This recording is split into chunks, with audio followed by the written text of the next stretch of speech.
Get Up Nation. My name is Ben Biddick. I am the creator and host of the Get Up Nation podcast, where I serve individuals, organizations, and societies to develop and sustain resilience and perseverance. I'm the co-author of Get Up, The Art of Perseverance, with former Major League Baseball player Adam Greenberg.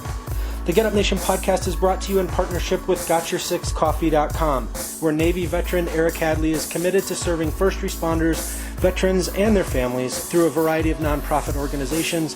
No stranger to adversity, Eric has fused necessity of coffee with his passion for public service. You're already purchasing coffee. Why not empower your coffee with purpose?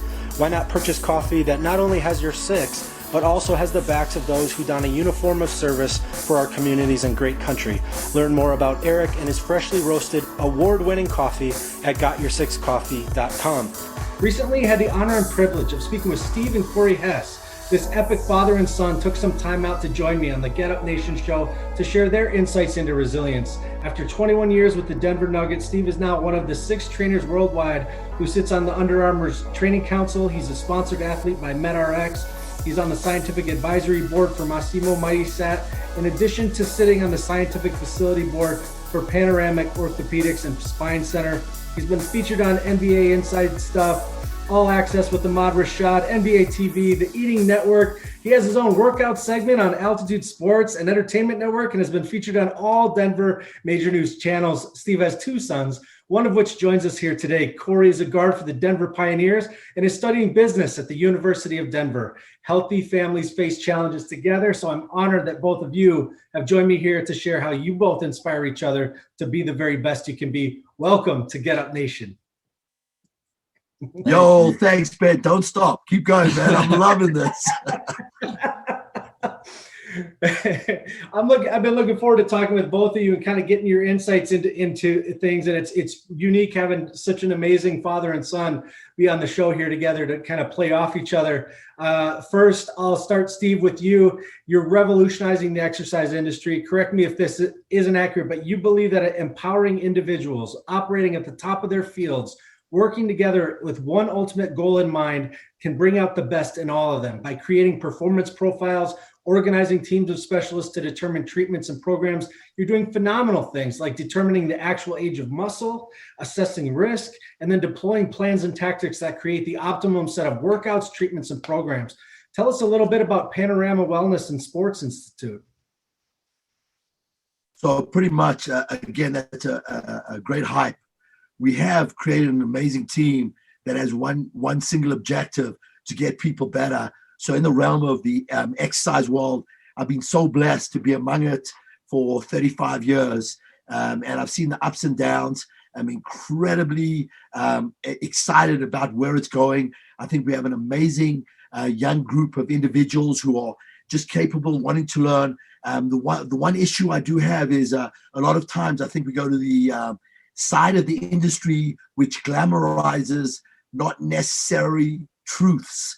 The one thing I'm deep rooted in is we have an objective to help the people we work with. If I get on TV or you see me on a program or whatever, that's a byproduct of what I live for. And I think at Panorama Wellness and Sports Institute, we've created a team of individuals who think that way. We've created something called PTP, which is preparing to perform, which is beyond the concept of warm-ups. We have created processes that get the body to function correctly. We have systematized it so we're all on the same page with one single objective. Every single person we touch, we will make better. And if we don't know how, we will find a way how. And this is why we do it. We look for the why in everything we do. We're not always right and we're not always wrong. But if you come see any one of my team or myself, again, I have one objective: get you better. And I don't necessarily think that's how most people think. That's how I know we will succeed, because we're about the people. Excellent. Korey, hearing having a father like this who's making these statements like this, having this type of impact, how profound is that for you as you're, seeking to be the best athlete you can be, to be the best young man you can be? How inspiring is that for you? Man, it's super inspiring. It's a blessing that I get a dad like this, because since I've been a little kid, No, he would wake me up at 4:30 a.m. and we would get to work, and Nice. that's been our life. And he's always told me that we're chasing greatness, and that's kind of our thing. We want to chase greatness. We want to be the best that we do. So just having a dad like this, and having him just be so motivational. Anytime I slack off, I have him in my ear. So it's definitely a blessing. Excellent. Steve, this must be an exciting new chapter for you. Obviously, you have massively impacted the Denver Nuggets organization with your expertise as their strength and conditioning coach and later as the director of performance. Let's go back to the very beginning and hear about when you were a young man in Cape Town, South Africa. 6 years old, you were playing cricket, rugby, soccer. You dreamed of doing something in the medical field. Take us back there and then walk us through your journey to Ithaca and beyond. So it was Johannesburg, which is definitely not as glamorous as Cape Town. Oh, okay. So I grew up. No, you're good. At least you got the South Africa right. Both people, Australia, New Zealand. So you killed that, man. So growing up in South Africa, I really was geeked about becoming an orthopedic surgeon or working in professional sports from the age of 6.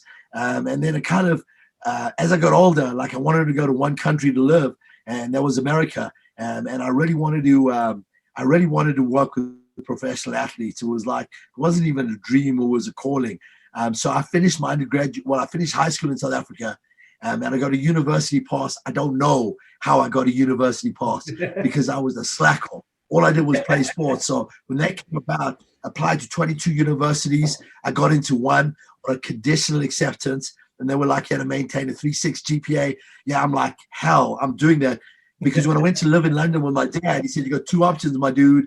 You either go to college or I'm not paying for shit. And he didn't pay for anything. I'm like, are you kidding me? Go to the movies. I had to rob him to go to the movies. So I'm like, nah, I'm done with this.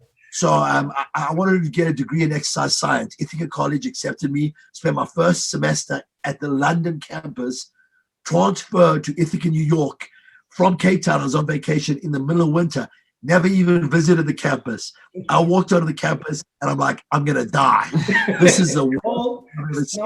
Then I lived with a music major who I hated him and he hated me. And like we'd see each other. I hate you. And that was my first semester. And I'm like, but I can't quit.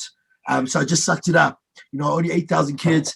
I got my undergraduate degree in exercise phys. I got my master's in sports med.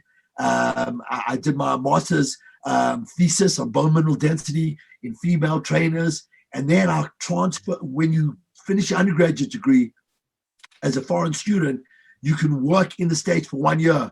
I went to Ithaca because I met a girl, not Ithaca, Colorado, because I met a girl in Ithaca. It lasted 2 weeks, but then like hell, I'm in Colorado, I'm staying there.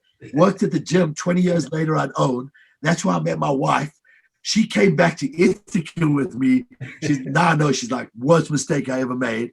Got my master's degree. We went back to Colorado. And as I say, I've never looked back. I worked at Greenwood Athletic Club for 4 years as their director of personal training. Alan Bristow, who is the general manager, came in one day and said, look, I'm looking for a part-time strength coach for the Denver Nuggets to work for you as well. I'm like, nah, I'm getting this job. And my wife's like, my guy, you know nothing about basketball. So I got a book, Basketball 101, call these cats every day, convinced that I knew my shit. First guy to walk in was Irvin Johnson. He's like 7'2". I'm like looking at this cat. I'm like, what is this? And he became like one of my best friends. But it was a challenge. And like, I just do stuff just because it's a challenge. So I locked in. They hired me after I bugged them for 3 months. Worked that job full time, this job full time. My wife stayed married to me, locked it all in. And then 21 years later, I decided to take another choice, but just incredibly blessed. Amazing. Yeah, you were working 100-hour weeks, running your own club, working for the Nuggets. That drive within you, how do you think that came from? Where did that come from, that drive? Yo, look, so I got issues. Like, I'm like straight up atomic energy. I'm either going to blow shit up or I'm going to turn on the lights. I was watching a sitcom the other day, Peaky Blinders, and the dude said, there will never, ever be rest for me because if I rest, I will die. Yeah. That's kind of how I roll. I see. So there may be times where I complain about it, but authentically, I can't stop. And then I got this like motor in my head, which like I'm sleeping and I'm thinking of shit. Yeah. So I'm just like, let me keep going. And again, if it's a challenge, I'm in for it. I want to do everything. So that's why I don't stop until I go like 2 speeds, go to sleep, or 700 miles an hour. And that's just how I've been all my life. Excellent. Excellent. As you know, at Get Up Nation, we're committed to serving individuals, organizations, and communities to develop and sustain resilience. Steve, what have you noticed in your experience is a vital component of resilience that you lean on when you have some adversity? Belief. It's an ingrained belief. Sometimes it wavers, but I intrinsically know if I'm going into a battle, I know I'm going with myself. So does that see me through some challenging times? Hell yeah. Now, I'm going to keep it real. It's not always perfect. Yeah. Like again, I worked for the Nuggets, had 4 more years left of my contract, chose to leave. And I'm like, 6 months, but everything works out the way it's meant to work out. And every decision I make the decision. Now, there are times where I'm like, are you shitting me? What did you freaking do? But I'm always going to get through it because I have an intrinsic belief that I will make it. Now, again, I'm going to reiterate, it's not perfect. This is not a perfect video, not a perfect movie. And I have a surrounding of people, including my 2 sons, my wife, my mom, my sister, my dad, who at times, they really, really help. So any person who said they made it alone lied. Right. There's specific crossroads in my life that if I didn't have my family, I'm a wrap. I'm 100% a wrap. But I carry that with me. But I also know if I didn't intrinsically have this innate belief in myself, I couldn't be resilient because every roadblock I crumble, and I don't crumble. Excellent. And I know, and Korey, I can't wait to get into your insights to resilience, dealing with, injury, dealing with the challenges that you faced in your life. But before we get into that, I just want to hear a little bit, Steve, the Blue Sky CBD, Hibachi Family Streetwear. Can you tell me a little bit about these adventures that you're involved in now? So I again, love the segue. We're talking about belief. Yeah. So everything I endorse, I believe. Anything that I own, I believe in. I don't do it to make hundreds of millions. If that comes, I'm in. Yeah. But I do it because I have an ingrained belief. When it comes to the Blue Sky CBD line, we're coming up with a CBD CBG mixture on a 1-to-1 ratio, which creates an anti-inflammatory response, which is amazing. I have a deep-rooted belief in this company. I've used this product after surgery. I'm not just fake hyping it. I use it. My whole family uses it. I absolutely love it. I believe in the anti-inflammation that it creates within your body with the balms and the trinkets. Love it. Do it pre-workout. It's a misnomer that CBD should be taken to sleep. I use it pre-workout. Gives me mental clarity. Hibachi brand, my brand is killer. If you ain't with us, we're going to cook you. That's the premise of it. It's a fun brand. It's for the people. We're about the people. Again, we're just trying to revolutionize the concept of we're in this to win this. And anyone who said, we're just in it to have fun, I love that. I respect it, just not us. So do we have fun in our process? Yeah, but we're really trying to win. And we're competitive, and we're going to do whatever it takes. So we may not win the first time, the second time, the 47th time, but I don't know how many people who are going to stay with it as long as we will, because I know us. So when people say, try outwork me, I beg you, let anyone. I mean, I'm not the smartest, definitely not the tallest, not the funniest, but I'm telling you, I won't be outworked. And my son's the same way. And the premise of the brand is we just going to keep working. And then if you ain't ready for the barbecue, you're going to get burnt. Nice. Oh, I can't wait. I can't wait to get some gear here and get it on my family here, get them on my kids' shoulders. I'm looking forward to that. All right, Korey, I want to focus on you here. I'm gonna rock you out with it. All right.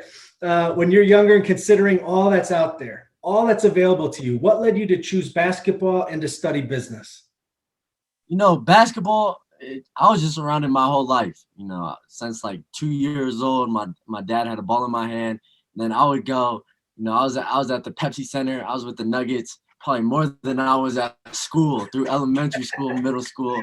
So, and those guys, they all, through my whole life, they're like big brothers to me. They took me in, they took me under their wing. So I just fell in love with basketball, just being around it all the time. And then I saw it at the highest level. So then that made me want to work harder to, get where they're at and live the lifestyle they're living.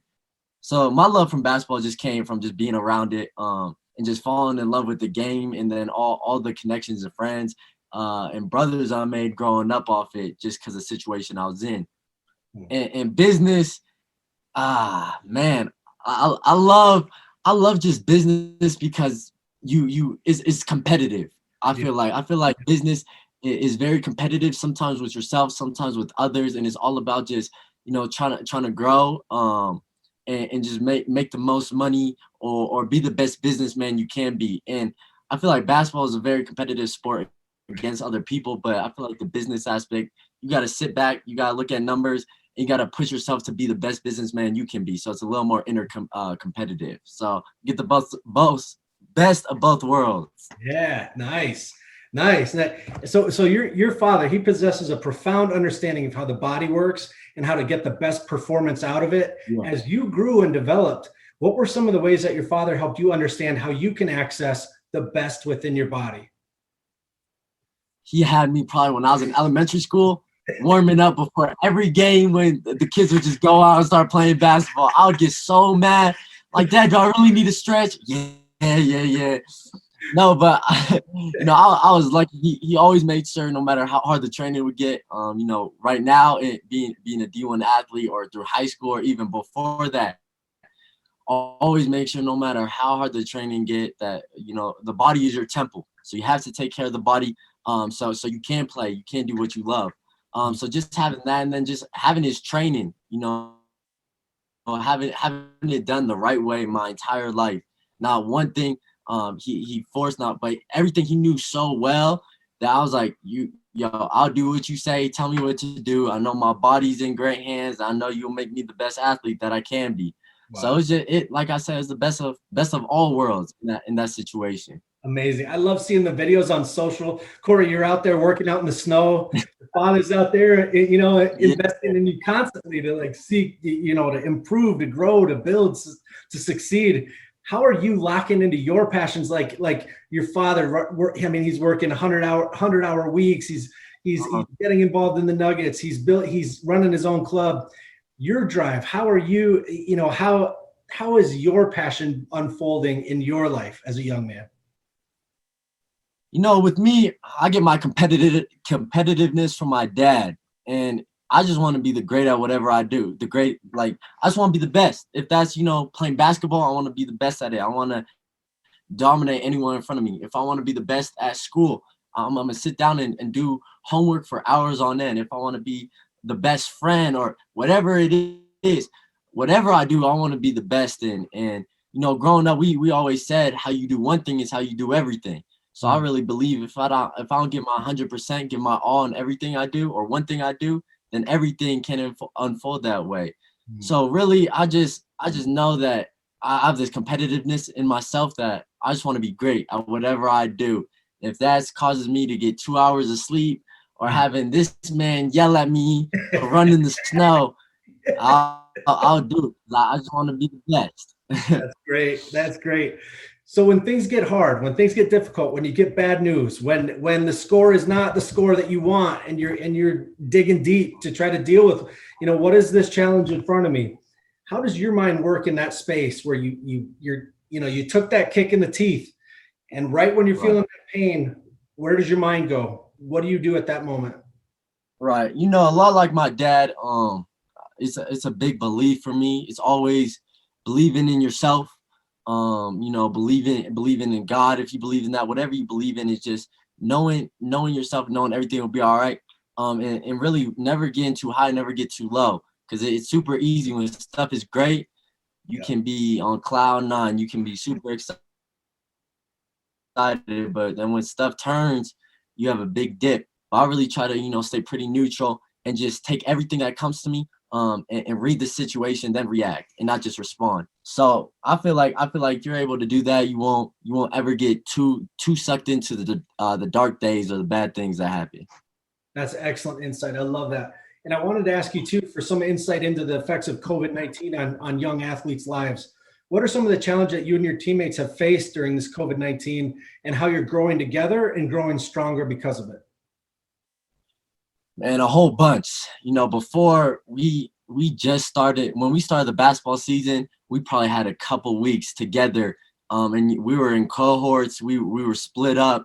We couldn't really hang out off the court. So it was tough. But, when you're all chasing one goal, no matter if you're together or separate, we all know that we have to put the work in. So we had guys, including myself, that would wake up at 5 a.m. and go on runs together. And it did a lot of team building, but it was all just working on our craft and knowing that we want to be the best that we can. And now, like you said, it's definitely tough, but just knowing that we are all trying to achieve one goal. We are all going to be smart. We won't even hang out with people. It seems like we're in quarantine all the time because we know we're chasing this goal and we won't let anything get in the way of it, especially with everything going on with COVID. So we really just had to put our head down and get to work. No matter what's going on, we just had to stay focused and grind through. Love it. Love it. There is a drive within us that craves to be tested, right? That craves an opponent to bring out our very best, or that gives us an experience, where we're challenged and to become better than we are. Will you share a little bit, maybe one story from each of you of, this is a challenge that I faced that really impacted me or made me better, and how bad it stung? Something. So will you share, each of you, if you could, to share a story of how you had something very difficult happen and it made you better? So I'll go first.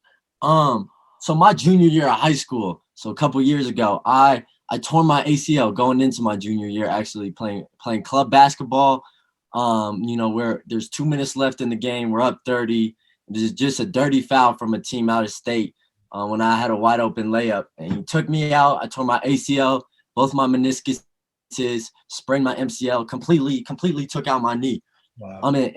So after hearing the news that, I had this traumatic injury, I had to get surgery and I'm going to be out for, 9 months to a year, I had to really step back and just almost refine the love I had for the game of basketball, because I won't be able to play for so long. But, me and my dad had a long conversation after that happened, and we knew that we couldn't really look at the big picture in the moment, because when something crazy happens, it's tough to, look at the big picture and all the work and everything that lays ahead of you.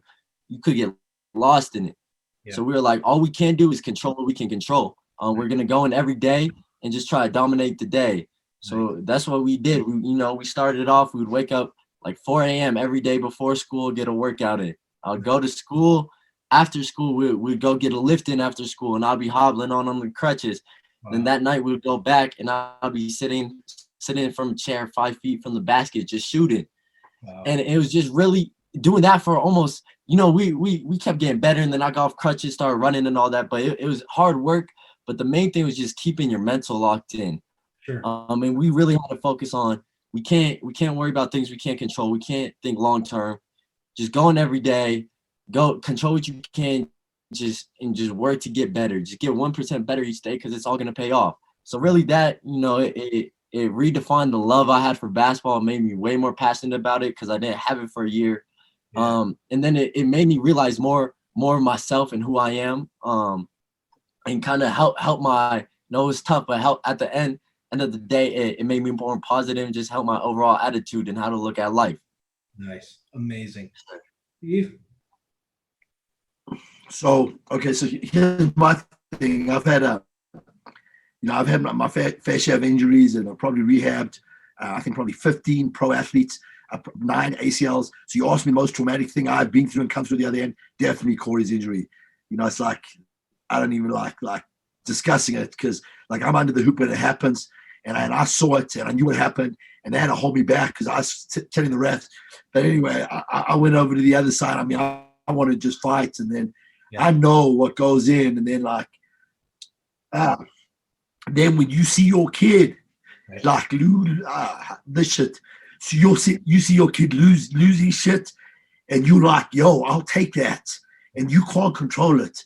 And then you know the work you got to go in, like, yo, I was done. I would have dreams about it for 3 months afterwards, like freaking like the worst nightmares. And then But that being said, getting through it, watching him do what he did, people are like, he'll be like, you're lucky. I'm like, no, you got the suede. I'm lucky. I learned more from him than he could ever learn from me. Wow. The way he attacks shit, are you kidding me? I'm like, this is crazy. This dude is a stone cold killer. I got so much respect for the shit he does that I've been around a ton of athletes, and I've been around superstars, coaches, GMs, CEOs, owners. He is a stone cold killer. And here's why. Because he's a compassionate, caring individual who does everything at 300%. So if I said to this little dude, go shoot, and I forgot about him, 4 hours later, he'd still be shooting. We would rehab, I'm telling you, 4 times a day. We would never take days off. We would go to and then the same thing. He would hype me, like, this is what's going on. And then we're so alike. We would hit roadblocks, and it was crazy. This is the most unbelievably directed, motivational individual that I've ever met, and I got to spend a year with him. And he ain't even telling you there was a condyle deficit that they wanted to read. There's so much stuff that he's not even telling, and he sucked it up and he locked it in. Here's the other thing too. I'm going to hype it up because this is more about him than me. While he's doing this, he's still maintaining a 3.9 grade point average. Wow. And the dude ain't a genius. He works his ass off while he's doing this. Now, if this shit was all me, I'm done. I'm like, and this is a freaking 16-year-old young man. Amazing. So what did it teach me? Yo, shut up and get on with your shit. Because if this dude can do it, you better do it. Wow. So it gave me a whole appreciation for the whole rehab game. Wow. It gave me an unbelievable appreciation for my son and my family and how they supported it. And here's the thing. Then when he comes around and the dude gets into a D1 university, I'm like, thank you, God. I'm like, this is what we live for. We live for our kids to get through adversity and become better men. And again, when I was with the Nuggets, you got to understand, I was on the road 7 months out of the year. I didn't even know my kids. I got to witness this comeback. That is he put 4 inches on his vert. He crushed his times. He put 10 pounds of weight on. When he came back, he couldn't make a layup because he would overshoot it because he was so much bigger and stronger. That's exception. Then when situations arise, he's always ready. So he's able to maintain whatever he does. So when shit comes up, give us an interview, whatever you want to do. We're believing. We're not waiting. We've got nothing to wait for. We can just give you what we have. And he keep reading. There'd be times where I'd question my whatever. He'd be like, yo, shut up, my guy. It's like we're just in it. So you say to me, it ain't even close. You get to witness your son creating greatness in front of you. What's better than that? Amazing. I'm getting chills from hearing you talk. And I know that people listening to this and watching this are also experiencing that. There's a lot of families where there's a lot of challenges right now. People are overwhelmed. Parents and children are having a lot of relationships that are under stress. What is some insights that you have, this mutual respect you have for each other? What are insights you have that could you tell a struggling family out there right now whose father and son aren't as tight as you are, whose father and daughter aren't as tight as you are, whose mother and son aren't as tight as you are? Can you give them a nugget of truth and hope to help them understand how they can better improve their relationship so that they can experience a taste of what you guys have experienced? I'm going to go first. So Jim Carrey, and I'm going to mess up this quote, said he wished everyone could be rich and famous so they would understand it's not as good as they thought it was.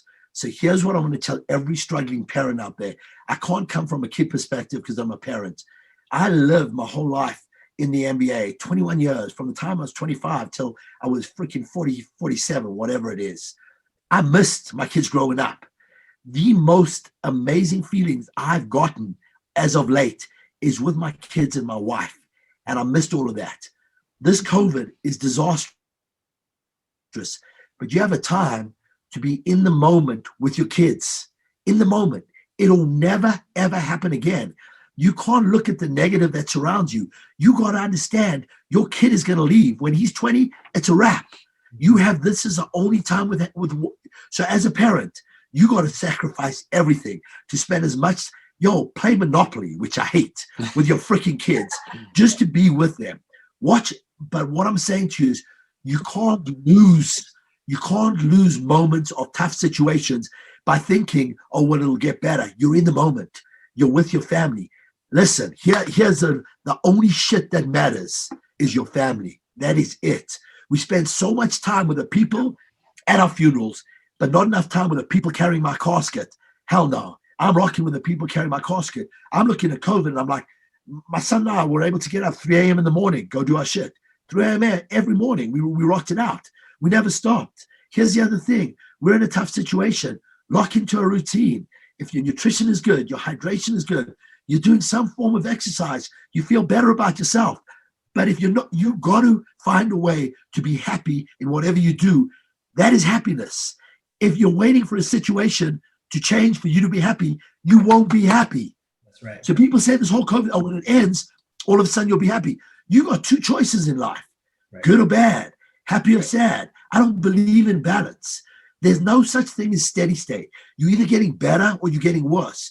So if you choose not to be happy because of COVID, those are the same people that are going to not be happy in any situation. It's a tough situation. You've got to turn it around.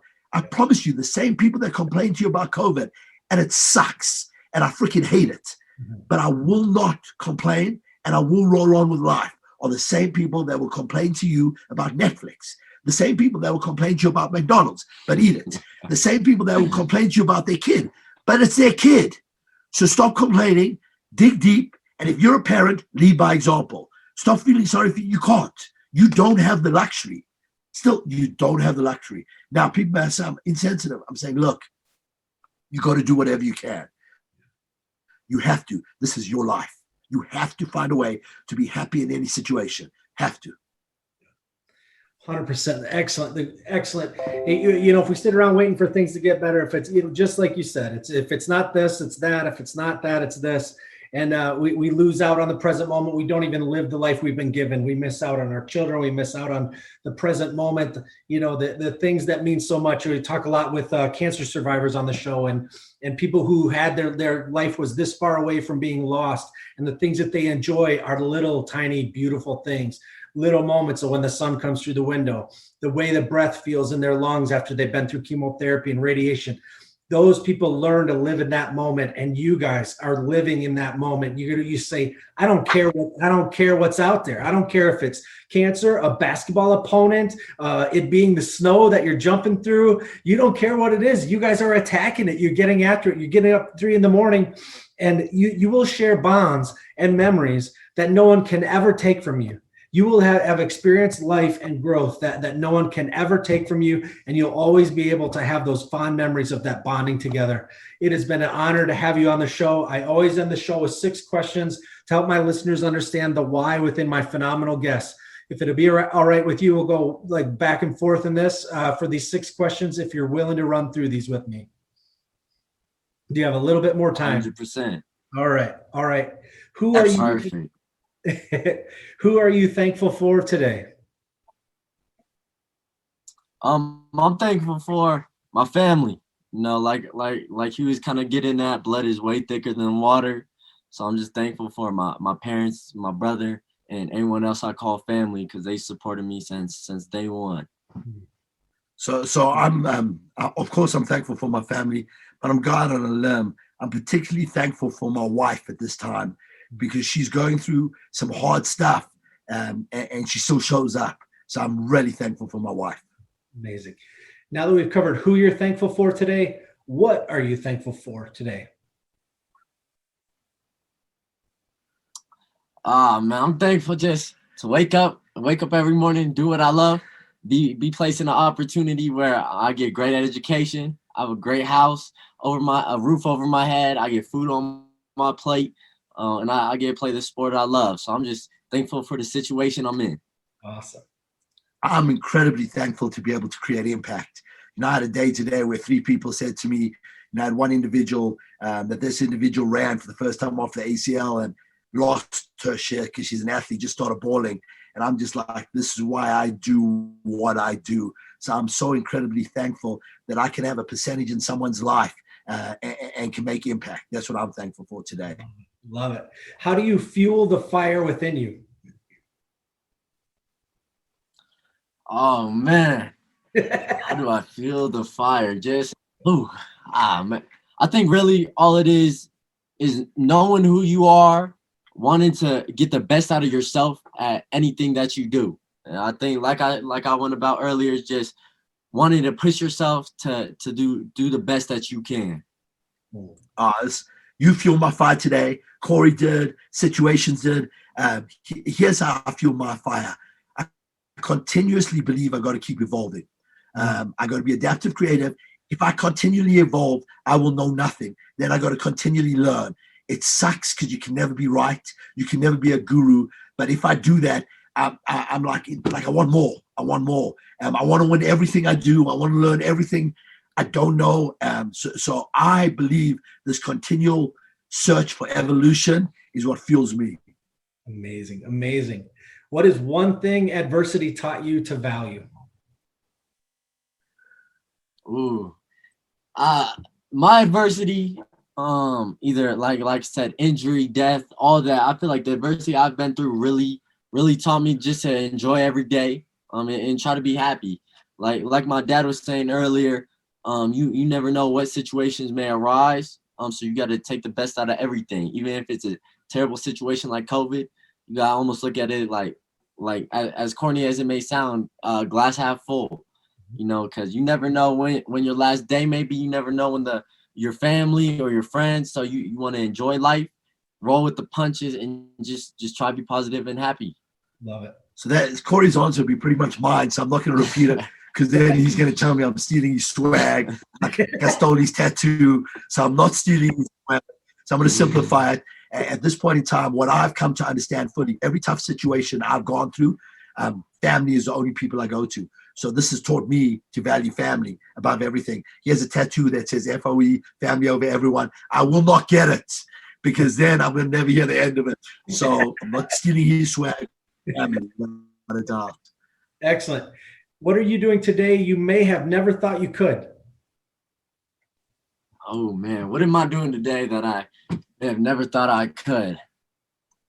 Today, math class was tough. No, I'm just kidding.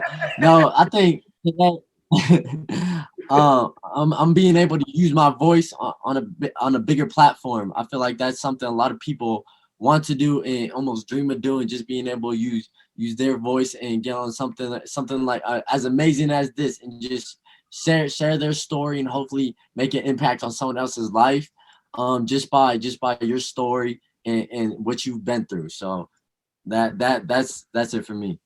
So what I'm doing today that I didn't think I would ever be able to do is take a back seat to my son. So I look at his accomplishments of what he's achieved, both my sons right now, and they've accomplished so much more at their young age. And I'm so excited to take a back seat and sit there like this. Yep, that's my son. And I'm also cool with the Bentley and the new house. But right now, I'm blessed to take a back seat and look at my wonderful young man and understand what a great job my wife has done. And these are two unbelievable human beings. And I'm just blessed. And then what will you do tomorrow that you may have never thought you could?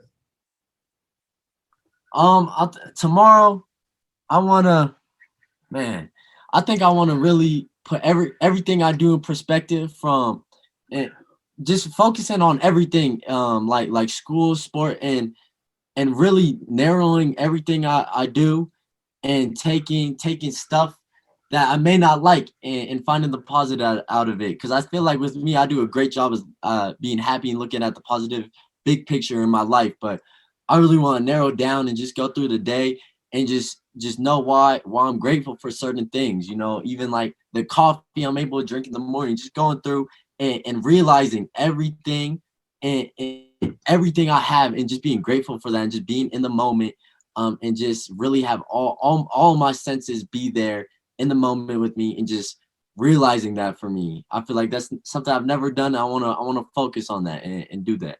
Amazing. So this is a really thought-provoking interview. So thank you, Get Up Nation. So here's what I'm going to do tomorrow, which I haven't done before. I'm going to simplify my thought process. I'm a complex thinker, and I go down a road which sometimes it's very hard for me to get out. I'm going to simplify my thought process, and here's why. I have a huge meeting tomorrow, and through a simplified thought process, I'm going to crush it. And what I'm going to do in the crush of it, I'm not going to approach it the same way I normally would, because I overthink, I overtalk, I overanalyze. I'm going in there and crushing it by just simply stating, this is what I do. So that's what I'm going to do tomorrow. Excellent. Excellent. I love it. All right. How can people learn more about you and your amazing work and businesses and all of the things? How can people learn more about everybody here on this podcast? Oh, you can get me on my socials. My Instagram handle is at Korey, Korey.Hess, Hess.